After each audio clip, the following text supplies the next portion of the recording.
Welcome to Go for Side Facts. I'm your host, Kevin Simon, and you all know my co-host, Wade, wherever he jumped off. What is it? I know this is Halloween Eve. All right. And Jason. I Jason, didn't how get you you. Get it? Boom. doing? So Paul was not able to make it. My prayers are with him with what he's dealing with. And also John, he wasn't able to make it. Hopefully they're listening so I can talk about them because I enjoy doing that on this show. Now, as we get into this is what we're going to have fun with: conspiracy theories. And I want to do this tonight because Halloween's tomorrow, and I was like, everybody's getting ready for trick or treat, and I don't know how many people watching, but we're going to have fun with this. And I'm going to start off, and then it will go Jason and Wade. If y'all want to add some conspiracy theories into the chat, I'll throw them up there. I don't care. But mine is going to be a little bit different than most. Okay. A lot of people don't know the stop loss programs. And George Bush in 1990 signed this into law. And instead of doing a draft, they did what was a stop loss. And they were able to call people back. They would stop people getting out. But it just wasn't for 1 year wait. And Jason, they could go up all the way to 2 years on this stop loss program. And I don't know why they say call it the stop loss program substitute. It is a substitute for the draft. Okay. It's a draft. But what they did is they were scared of Vietnam. Totally scared of Vietnam. And starting all that, bringing people in, starting a draft. So my thought process was, okay, so what would have happened if they would have had to have a draft? Because y'all know as well as I do, how many people did they expect to die over there from America's side? A lot. There's a lot, yeah. Like they were shipping over body bags, from what I understood, and all that stuff. But the one thing that caught my attention about the stop loss is also the people who went AWOL. And this was during Desert Storm, a little bit after Desert Storm. So with the stop loss program, almost 1,500 to 2,500 people went AWOL between Desert Storm. The difference is there in Vietnam is there was a little bit over 500,000 that draft dodged and went AWOL. And so the difference is look how many millions of people were drafted in then, and look how many people the stop loss had to be enforced. And I'm not sure. I don't think it went into through Congress. I think Bush they came up with it, he signed it and pushed it. So, but now, with it being said, I guess if you do the math on that, it's like maybe a 2%, right? About 2% of guys that show up for them to go to Desert Storm. I guess they were pretty scared. I know they weren't Navy because nobody else had a damn Navy at that time. So they had to be Army or Marines. And you know it wasn't Air Force because, man, they got treated like kings, right? I'm just saying. But now, out of that, y'all have any questions yet? You know, you mentioned that. I don't know if Jason went through this, but when we were going through deployment, we went down to what they call the containment center. And you go into this containment center, old barracks. We're going to spend a few hours there. That's where you get your, you draw ammo, food, whatever. While we're there, I forget which way they had the barbed wire. The top barbed wire was facing. I think it was facing inward, if I'm not mistaken. But anyway, they had MPs out going around the containment area. Again, I was a cherry. So, I asked my sergeant, hey, what's going on? What's all that for? And he said, that's to keep us in here, not to keep people out. Because there has been a lot of people that, they get down there and they know it's real. And they try to make a break.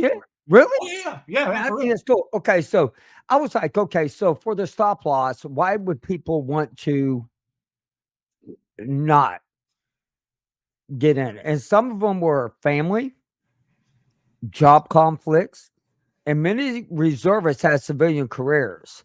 Okay, and that got disrupted. But I thought there was a thing in place if you got called up from the reserves and you had a full-time job, they couldn't stop, right? What do you mean, your employer? Your employer couldn't fire you. I believe, wasn't it in the 90s, 4 Desert Storm is when that law went into place that they had Right. to save your job?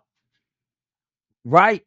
And I'll tell y'all, and this ain't a conspiracy, but you know who the best company was? Big company that took care of their vets and people that went over to go fight? Sears. Oh, Sears, yeah. Sears Home Improvement at that time. You know, we don't have one around here anymore. But I was looking at, and what I found crazy about the people that went AWOL. Okay, of those 500 to 700 were classified as deserters. Okay, so there's around 500, 700, meaning that they stayed gone longer than 30 days. I know there was a guy on my ship during Desert Storm that went AWOL. I can't say his name on here, but there was a guy that was on my ship, and I should have put the picture up here. No, I shouldn't have. But you can see him carrying the backpack. And that was the last time that we saw them. And so, crazy as it sounds, that is like I could understand an Army guy getting nervous about, but Navy, I just couldn't understand that. I just couldn't. I mean, with the capabilities that the Navy had back then, none of our enemies really had a Navy. So I wasn't worried about anything. And I mean, I'm sure you guys were, being a Marine and an Army man. I was a little nervous. I ain't gonna lie. Were you a little nervous? I was a little nervous. I didn't really, I didn't know what was really going on. And I have to show y'all though another conspiracy that I came up with. I'm sorry about that. I have another conspiracy that I'm really sorry that I didn't have this up sooner. But this right here, where's it? Where's it at? Where? No, that's not it. Son of a gun. Talk about the barcode, Wade. Up in my corner, why I get this thing up? Oh, is this for Dr. Galam's recruitment? Yeah. Okay, yeah, Doctor. If you take your cell phone and you put it on your camera and you put it up there, you will take you right to Dr. Galam for her new research. Is this a new one or the COQ10 recruitment? It's the COQ10. Yep. COQ10 recruitment. Ask you a few questions, get you enrolled, see if you can actually qualify, and do a little good. Everything's done remotely from home. Do a couple blood draws. They provide you with the vitamin supplement, and then record your results. See what you come up with. Okay. And see, and that's great. Which pretty easy. I can't add it to stage because I have so much up here and everything. But let's just get back to the stop loss because, the other conspiracy is that I heard the Army's going to beat the Navy. That crap ain't going to happen.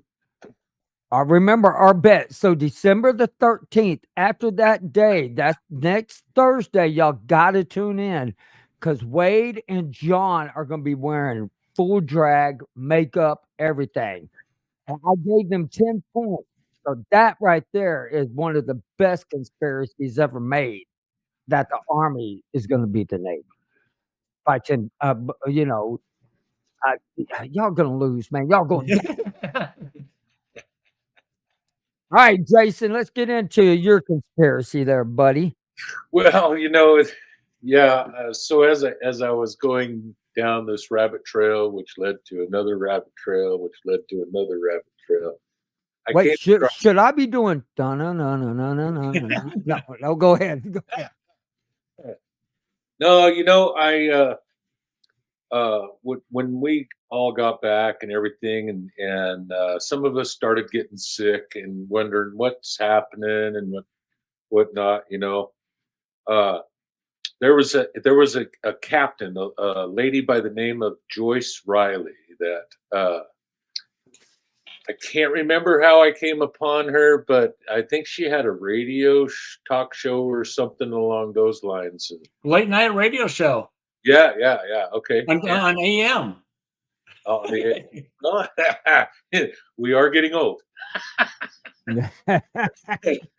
Yeah, but anyway, me and my wife had come across her from somebody I'm sure had shared it with us, and she was talking about all the problems that a lot of us guys were and gals were having from when we got home from the Desert Storm, and one of the main conspiracies, if you will, that had really opened up my eyes to what in the world is happening was when she was talking about how President Bush Sr.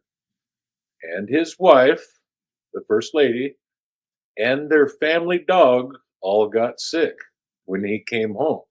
And I had shared a couple of pictures with you earlier, Kevin, but I don't know if we were able to get them uploaded of President Bush when he was over in Saudi No, Arabia. I wasn't able to get that up. For some reason, Google was like, no.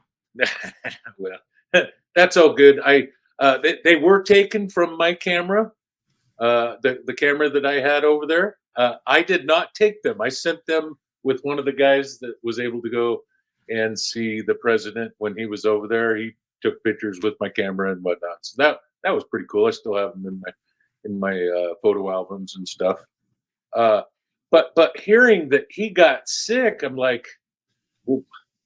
And then mysteriously got better. This is what Captain Joyce Riley was saying on her program, which was very mysterious to me and my wife both, and with the problems we were starting to have.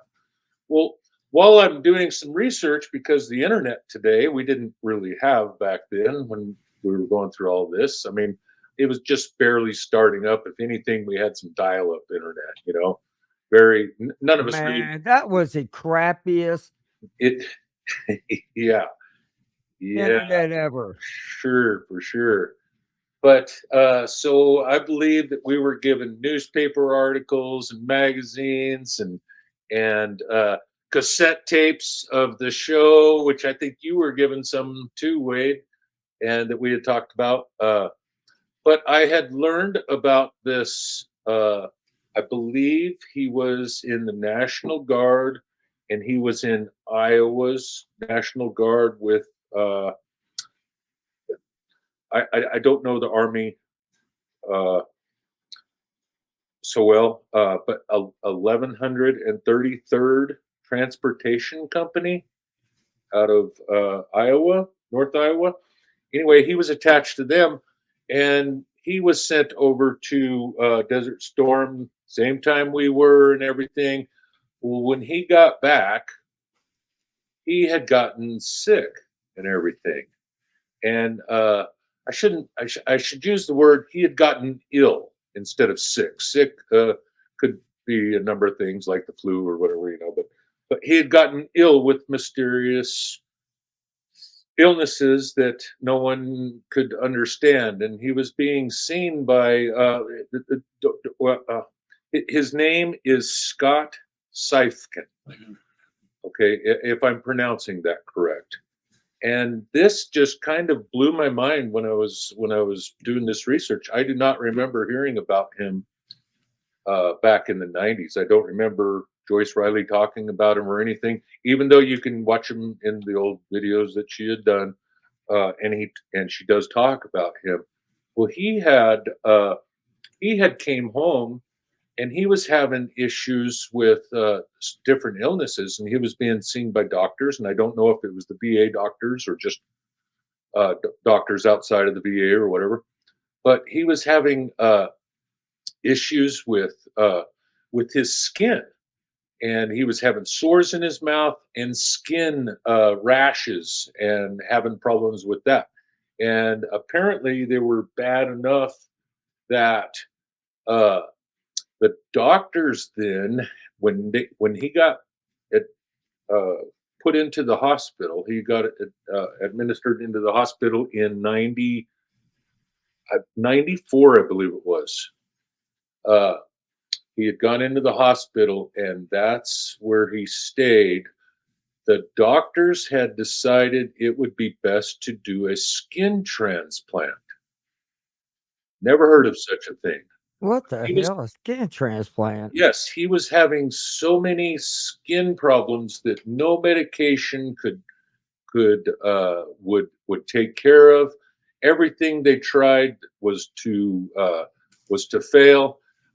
He could not he could not get any relief from these skin rashes that were all over his body and stuff. And during the procedure, and there was some pictures of him that are online if you go check out uh, Scott Seifkin. And literally, they peeled off the skin off his face, off of his entire body, and was in the process of doing a skin transplant. What the heck? Have you heard of that, Wade? Yeah. Okay, Well, I now shouldn't say skin transplant, just skin grafting. I've never heard of a transplant. Okay, graft, possibly. Graf, yeah. okay. Yeah. So are the pictures you sent me, are they that's you? Okay, can I put them up?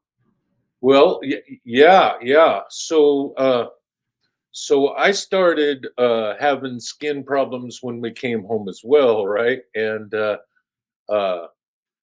I have had these skin issues, and mind you, I'm not trying to say mine are really bad. I have a mild form of skin issues and have had, but it comes and goes. You know, there's some years I have no issues. All of these pictures, by the way, were taken back in February of this year. I still Oh, have that's this year. that is this year. That's February of this year. Uh, on this photo here, you see the little tiny red Yeah. on my leg. Okay, so those are these little rashes, I guess, if you will, that are the absolute most painful most painful thing that I deal with, and they itch like crazy. Now it does not feel like I've been. I was diagnosed through the VA with eczema. Okay, they say this is eczema. Yes, it looks like eczema, but literally when this is happening to me, which this has been going on for August of 2024 till right now, so a little over a year. I have been dealing with it on for this bout. My last bout was in 2019, and that was extremely bad year. But and I'm not trying to take anything away from what Scott had gone through. I mean, obviously, when the doctors had decided that it was best to remove his skin and do a skin graft, replace his skin, skin transplant, whatever. Uh, he died from complications and from that, which is, I mean, very sad. But my whole point to showing you mine was because whenever I've shared this on other Gulf War groups, I get lots of responses about, yes, I've got this problem, I've got that problem. Other veterans will share with me their photos and whatnot. Yeah, there was a guy that I saw that had rashes going all down his back, and they went down the back of his legs, had them all over his legs and his arms, and and they kept telling him, "Oh, it's eczema," and that's That's what they tell me. Yep. okay. So, So that is so, crazy. so with the pictures on my legs and stuff and on my arms, It's actually on my back. It's on my upper legs. It's on both my arms. It gets into my hairline, into my head. I keep a beard now because it gets on my face at times, and I mean it's extremely red and irritating and whatnot.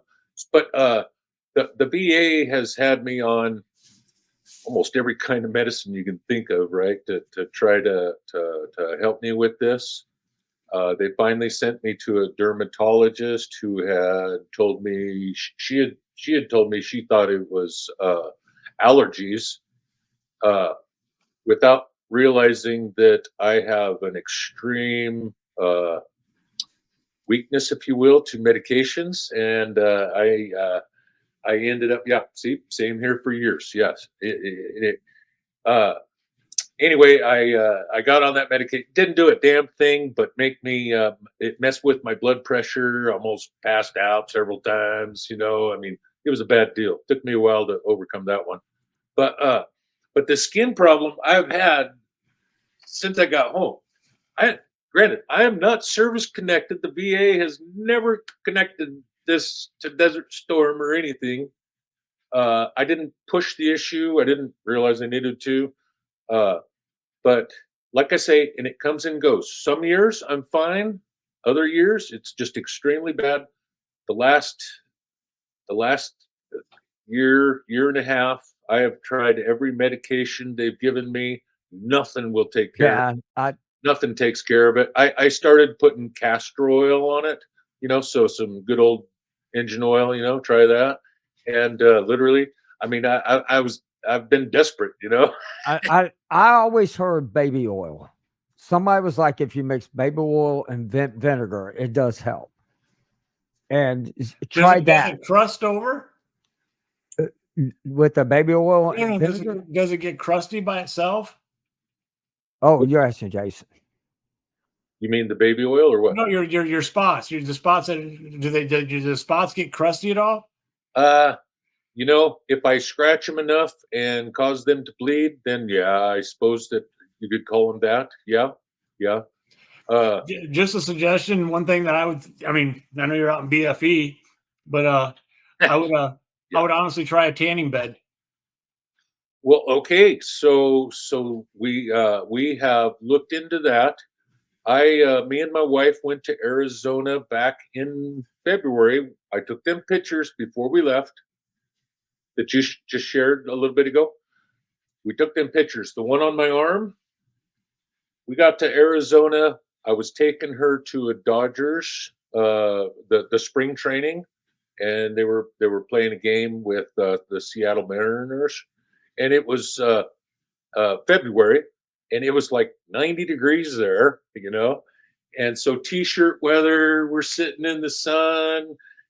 We spent a little over a week in Arizona, and the spot on my arm went away. The spot on my head's in my hairline, yeah. The spot in my hairline, those went away from the sun. Now, here in Idaho, where I'm at, where I live, we're about 3,900 feet elevation. And when you're down in Arizona, my dad, he lives in a town called Bouse, Arizona, by Parker, uh, just south of Lake Havasu, that area. So it's roughly 800 elevation, 700 feet of elevation. Come to Texas. All right, you'll get all the sun you need, man. That's what I'm talking about. Arizona, Arizona don't got nothing on Texas sun. sun obviously helps, and that's where I've heard of the tanning beds and whatnot and whatnot. So every chance we get, we try to go to Arizona. I'll sit out there. It's 50 degrees, which is really warm compared to Idaho at that time of year, in shorts and just sunbathing. But yeah, that's all good. But yeah, eventually we will probably retire in Arizona. Is our plan? Just to Well, get to lower elevation. yeah, that's I think with that also.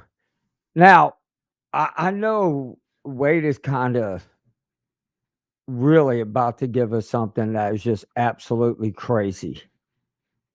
And Jason, do you have anything else to add to your Oh, conspiracy? I do, if you don't mind. Yeah, Okay, go ahead. Go ahead. I think we're 25 minutes in. I got Okay. 4 minutes. All right, Yeah, 4 minutes. You better lay it on me, baby. a few more minutes. Yes. So, so we have this skin problem, right? I obviously brought up President Bush Sr., his wife, the first lady, and the family dog getting sick. Well, I started looking into that because remember that's when I back in the 90s, that's when I got started with looking at things differently, becoming more of a conspiracy guy, if you will, you know. Uh, so looking at that today on the internet, President Bush Sr. was diagnosed, this is what they tell us now, with Graves' disease. Okay. So Graves' disease, I wanted to go over this real fast, has, uh, let me see, Graves' disease has these common symptoms with the Desert Storm veterans. I'll just go over them real quick. They have weight loss. These are common symptoms. Weight loss, rapid heartbeat. All right, all right. Nervousness and irritability. This is symptoms of Graves' disease. Tremors, heat intolerance. I'd say cold intolerance too, probably for me. Yeah. But Yeah, me too. heat intolerance, frequent bowel movements, fatigue, fatigue, sleep disturbances, goiters, and an enlarged thyroid gland.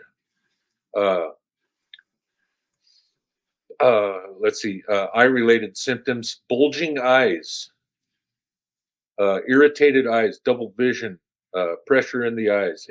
I mean, okay, so uh, skin-related symptoms: Graves, the thickening and reddening of the skins, especially often on the shins. Uh, and then, so that's what they diagnosed President Bush Sr. with. Keep in mind, Graves' disease is not transferable. It's not, you can't give that to somebody, right? It's supposed to come from like bacteria and stuff like that.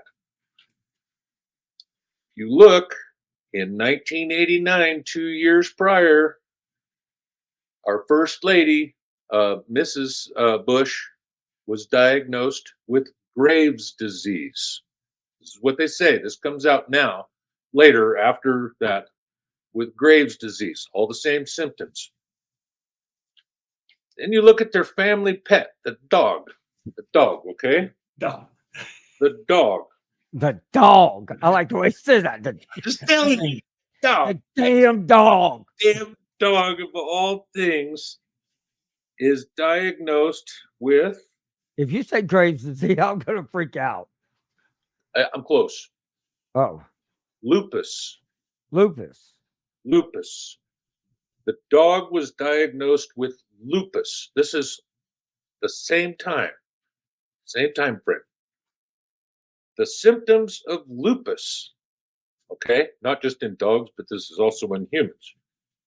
Well, not necessarily all of these. This is the one for dogs, okay?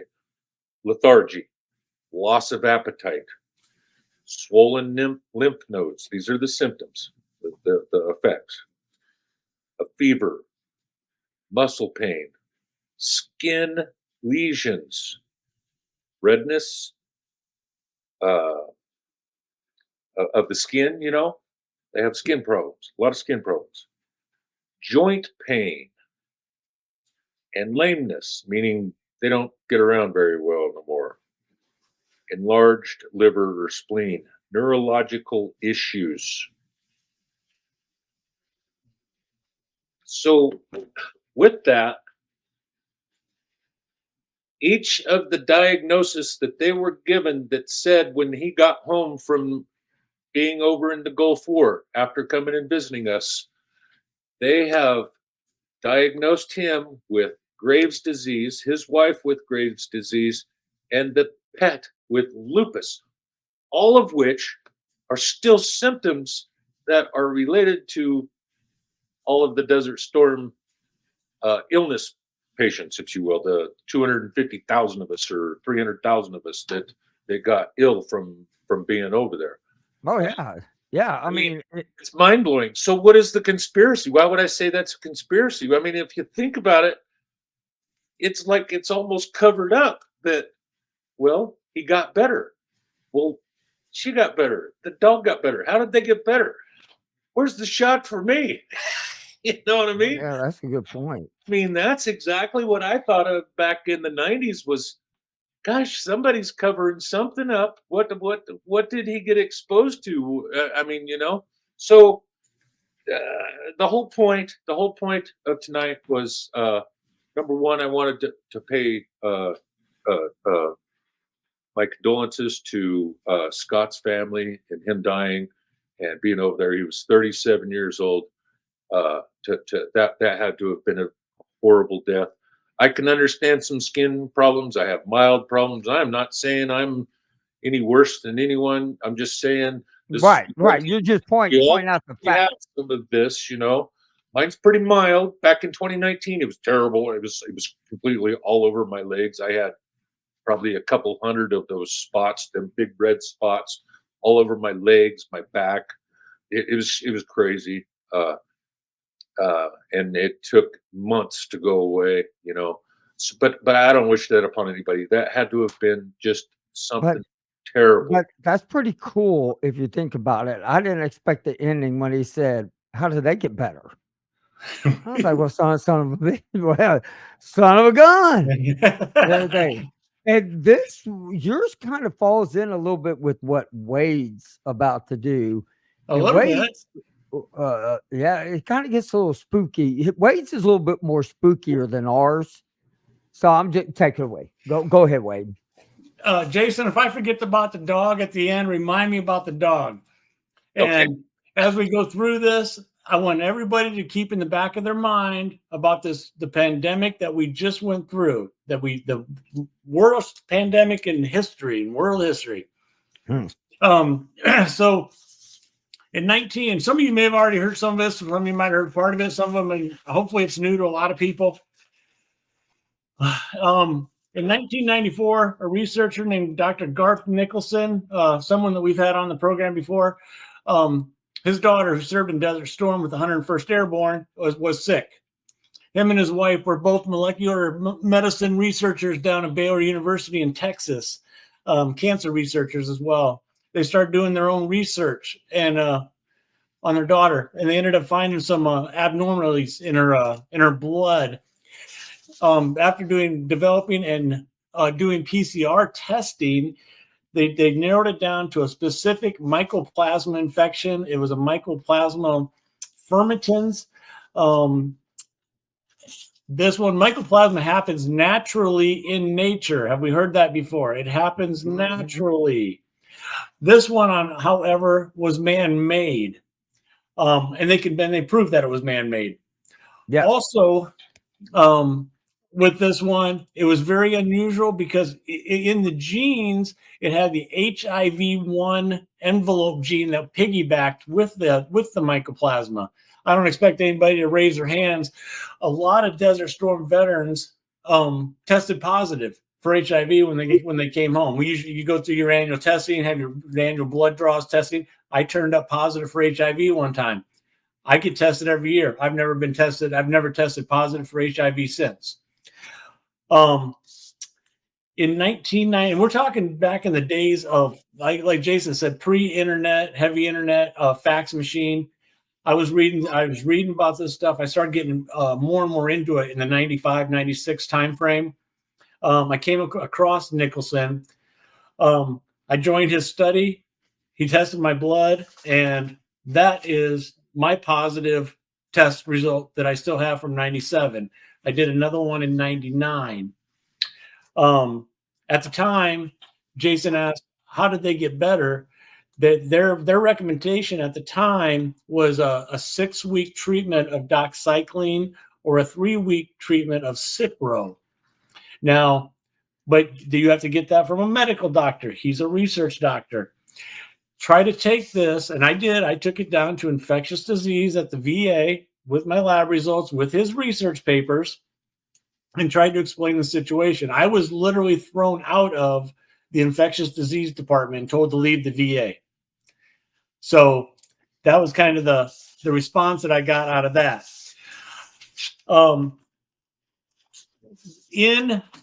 But during that time, Nicholson's still going on doing his research, has testified before the Senate committees numerous times. In 2000, the VA and the DoD take over his studies, and they confirm with their own independent studies with the National Institute of Health. On their study, they had 1,200 Gulf War veterans who were, out of that, 80% of the 1,200 turned up positive for this mycoplasma infection. At their recommendation at the time, the Institute recommends that it would be prudent for all Gulf War illness patients to be tested for the mycoplasma infections and be treated accordingly. And that was in 2000, so 25 years ago. I'm wondering how many people who's listening to the show tonight actually have gotten tested or even knew anything about the mycoplasma. Not back then. Later on down the road, there was another researcher who worked for the Armed Forces Institute as a researcher. That right there already sends red flags and gets my spidey senses going. He basically came in and discounted Nicholson's research. One of two things happens. He was not using the exact same research technique, or he was actually testing veterans who were not positive. Very simple. We have 700 people deployed, 1/3 are sick, 250, 300,000 veterans are sick. Okay. How did we get this? Nicholson's hypothesis is the most likely is it is a contaminant in one of the vaccines.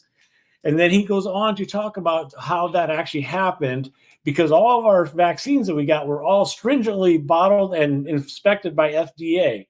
No, because of the circumstances, we give up our informed consent, and then we allow the DoD, and the vaccines were not investigated and were not inspected prior to administration.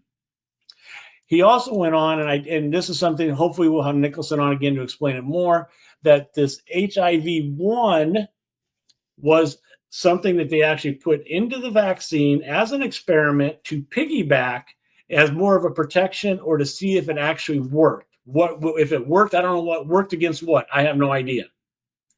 But that is something what he believes. That's why you turn up positive. Who got it? We have no idea. For years, I foo-fooed the whole vaccine idea that was a major cause of Gulf War illness. Yes, he did. Yes, he did. Yes, I did. I did. And I did? totally did a 180 and came back around. When you look at the number, and I want a lot of people just to keep their minds open. But if you look at a lot of people, one, I look at the people who got the inoculations who did not deploy. I look at a lot of people who were nowhere near, who never left Saudi Arabia. People who were up in the other Arab countries that never stepped foot into Iraq, but are still sick. The other thing is when we pulled out my shot records for that one episode, and I showed from the time that I was at Bragg 10 days from the time I came back to the time I deployed, and not a single shot was given. Although I know it was given because I gave the shots as well as I received the shots, and nothing's on my shot record. Then I came across on Facebook on one of the groups, a veteran posted his decision letter on an appeal with the VA. It goes on to say, I'll keep all the mumbo jumbo, but the VA, the service connection is entitled for disability manifested by a positive mycoplasma test is granted. I have never in 35 years since I learned about mycoplasma, have never seen that ever. Right. And I screenshotted it, I saved it, I hid it back in my files. And that post, I went back later on to try to find it. I haven't found it. I don't know if he took it down, someone took it down, or I just can't find it. But I've never seen, and I claim chronic fatigue due to the mycoplasma. I just think that's weird. I've never seen that. I've never talked to another veteran. I have talked to a handful of veterans, and I won't name them because we all know them, who have turned up positive of the same mycoplasma. Nicholson got blackballed from the medical community, from the research community. He said screw it and went off on his own and did all his own funding. He is still researching today. You can look up his credentials. I would put his credentials against any other researcher, any of the researchers we're working with today. He has no vested interest. He's not even doing Gulf War research. He is far beyond that, but his papers are still available. He has treatment options. You can, to this day, have your blood tested for the same mycoplasma. There's 2 labs that do it. It's my hopes that we're going to be able to get Garth back on and he can explain it. And then at that time, we will post the labs that veterans can go to have it tested. Of course, it's on your dime. The VA is not going to reimburse you. One thing I wanted to bring up, that if you're thinking back to the pandemic, remember NBC from the military? Jason, what does the B stand for? I'm sorry, what was that? In NBC, that we learn, everybody in the military? Biological, right? Biological.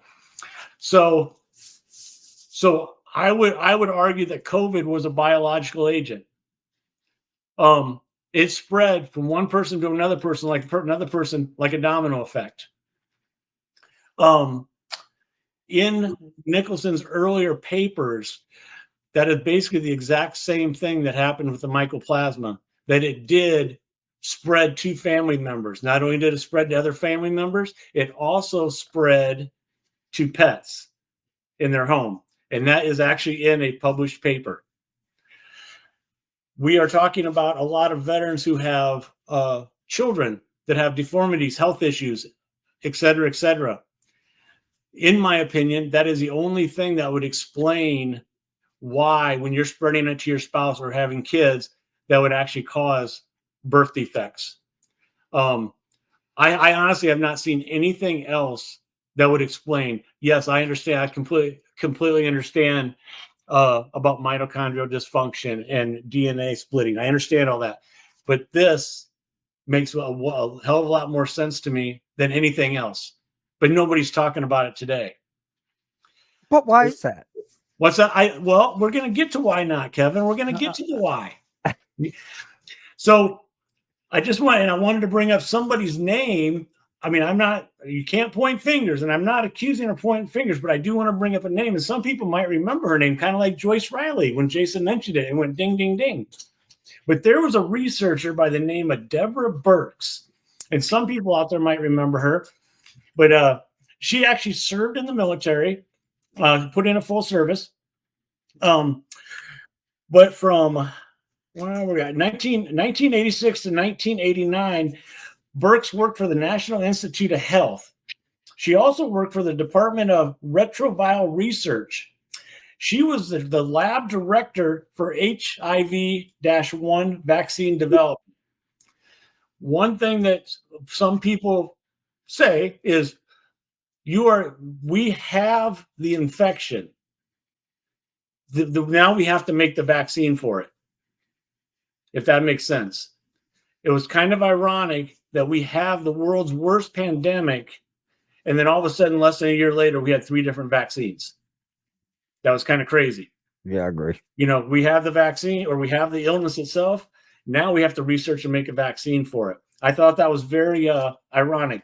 What I thought also was ironic is, as she was working at the National Institute of Health, who was her direct supervisor? Anthony Fauci. I thought that was really weird. And I'd almost forgot about her until in 2020, when she was standing on TV next to Trump, and there she was. And just like Joyce Riley, that name rang a bell. And I went back and looked. And then she stepped down and retired right away in 2021. And she was done. Now, I'm not making any accusations, but I'm saying there's a lot to be said about someone who does a lot of research on vaccine research for the military, for the government, for the National Institute of Health, and then what Nicholson found. And then all of a sudden, Nicholson's buried. Now, Kevin says, why is nobody talking about that? Did anybody ever get caught with a pack of cigarettes when they were a teenager by their parents? Oh yeah. Did you claim it was yours? You know, I had to because my older brother gave it to me. You know, He beat it yeah, down. not to get in trouble, right? Yeah. You always blame it. Are those yours? No, I'm holding them for somebody. No, they're my buddies. You always point the finger somewhere else, right? You're not going to point the finger at yourself. It's just my opinion. I am all for the whole thing of Commacea, sarin exposure. Like Ron Brown, who is absolutely fabulous. Everybody knows, I think the world of him. The VA and the DOD are going to may recognize that. That's going to cover 100,000 veterans only when it does. What about the other 150 to 200,000 veterans that are sick? How are you going to explain that away? I was at Commacea. I got pictures inside the pit. I got pictures of the explosions.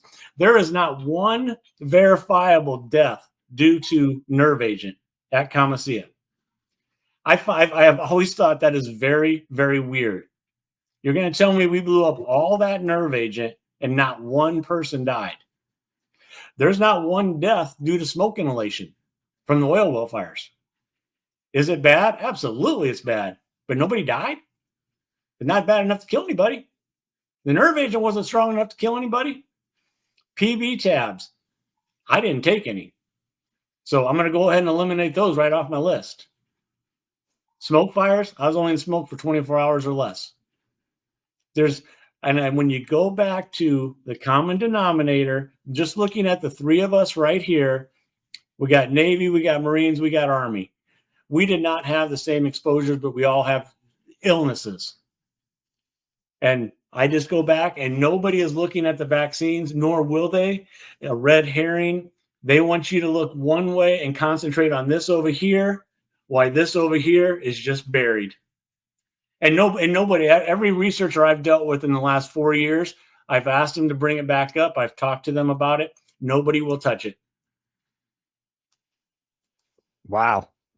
So, I mean, that's on that. I think nowadays, because of the whole pandemic and everything, nowadays to talk about the vaccines or anything conspiratorial from the time when we were in or anything, a lot of people are a little nervous to even bring it up. But that was one of the main things that me and my wife had in the back of our head when they're saying, oh, we've got this vaccine, we've got this. It's like, oh, heck no.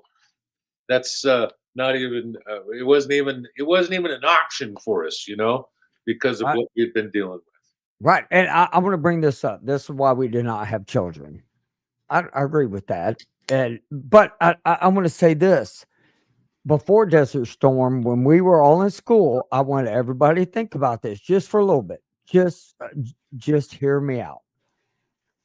We also know why we were out there that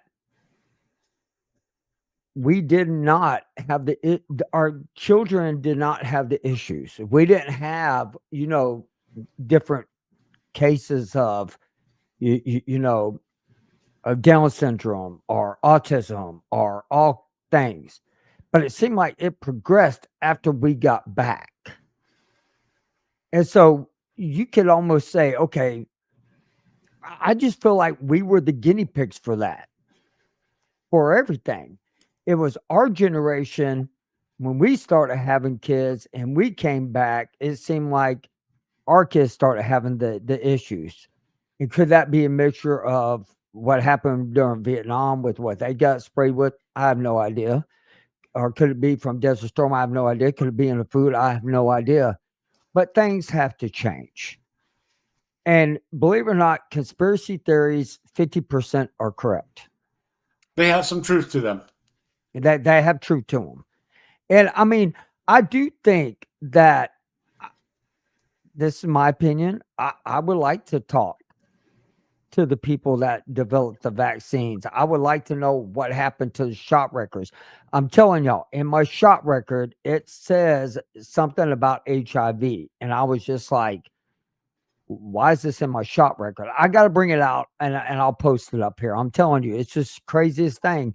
And then I did go down to the doctor, and that doctor called me right back, and he was like, "Hey, Mr. Simon, we got to sit and talk." And he thought I had HIV. They redrew my blood and they did things. He goes, "No, you don't have HIV." He goes, "But that's weird." He didn't understand what it was and didn't know what it was. I mean, it scared me half to death because I'm sitting here thinking, how's this possible? And then you bring it up today, now it makes sense. It also makes sense why the people out there have, I mean, what else is causing, a lot of Desert Storm vets have burning semen? Reproductive. And that's what's funny is on the intake for Nicholson's last study, there's probably 220 questions on signs and symptoms you have to answer, and burning semen and erectile dysfunction are both on there for the men. Yeah, that's weird. And no other, and it's on other questionnaires, but nobody will address it. Right.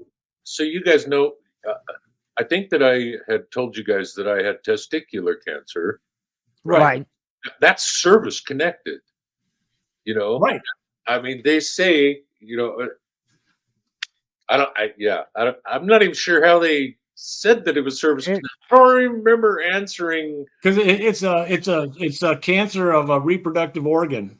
Okay, but here's what's weird is, so I cut a guy's hair that he was in a time frame right after Desert Storm that still got vaccines, that they were going to go over there and stuff and everything, and he had the same thing, testicular cancer. And it's like me having prostate cancer. That's right. that's still considered a sex organ. So and it's a presumptive. I'm not going to claim for it. I'm getting treated for it, but I'm not going to touch it.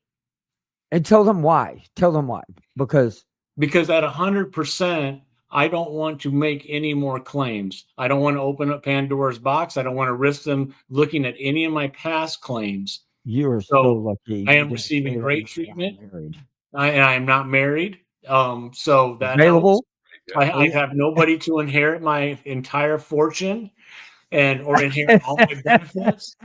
I mean, all this luxury here, just now that's a damn conspiracy theory right there. All my fortune. I tell my kids, y'all are my fortune. That's a good one. Y'all are my fortune. That's what better way to spread the wealth is just give it to them now.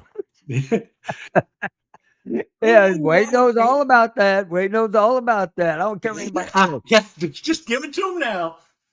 And so, let everybody know. My daughter has issues and stuff, but and my daughter, I tell you, bless her heart, having twins, has a daughter, getting her master's degree, working her ass off. She has pots. I mean, this girl, she's a teacher, great girl. She is a good girl. My boys are great. They're understanding, and they all were like, Haley's like, well, since we have twins, why don't we all move in together? And now this is conspiracy, everybody. Y'all pay attention to what I'm telling y'all. And the kids sit there and say, why don't you? And my boys were like, yeah, that's a great idea. This and this. So we built a nice house. We built a mother-father-in-law into it. We're all living in here. And I just realized that's a conspiracy in itself. I got duped. My kids are smart, man. They just set you up. But let me tell you how they did it, by saying, well, Dad, the Gulf War, you're going to have some issues coming up. You're going to need help. I got played, man. No, but, and I get along great with my kids. I wish all of us could live in one big community, even my family, my side of the family. And that my, you know, I would, I would like to have all my family living in on a, acres and stuff like that, and not have to worry. Start growing your own food and start naturally healing yourself. Speaking of that, why you look at me crazy? That Hannibal Lecter look is not going to work tonight. All right, that's for tomorrow. And so, uh, no, we are coming into the program. But with that being said, I just ordered that NAD Plus boosting, the new one that you were talking about. Yep. And so I haven't done the other thing yet. I'm going to that one step above. And look, what we promote on here is what we just promote.